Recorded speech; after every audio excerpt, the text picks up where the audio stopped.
কি পরিমাণ বৃষ্টি নেমে গেল, আমি তো পুরাই ভিজে গেলাম। সিলেটে তো প্রায় বৃষ্টি হয়। রূপা, একটা কথা জানতে চাই। হ্যাঁ করেন। আপনার ফ্যামিলিতে কি আপনার বাবাকে ছাড়া আর কেউ নেই? না, ছোটবেলায় মা মারা গিয়েছেন, তারপর থেকে আমি আর আমার বাবা। আর আপনার? আমার ফ্যামিলিতে আমার ছোট একটা বোন আছে, আমি আর আমার বাবা মা। কি সুন্দর ছোট্ট একটা পরিবার। রূপা, আমি আপনাকে একটা কথা বলতে চাই। বলেন।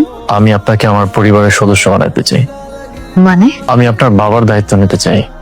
আমার বাবা অসুস্থ, বাবা ছাড়া আমার কেউ নেই, তাই অসুস্থ বাবার মেয়েকে করুণা করছেন?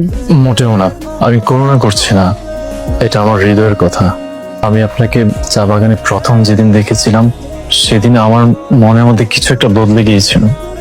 আর এই দুদিন আপনাকে না দেখতে পেয়ে আমি বুঝতে পারি যে আমি আপনাকে কতটা মিস করছিলাম।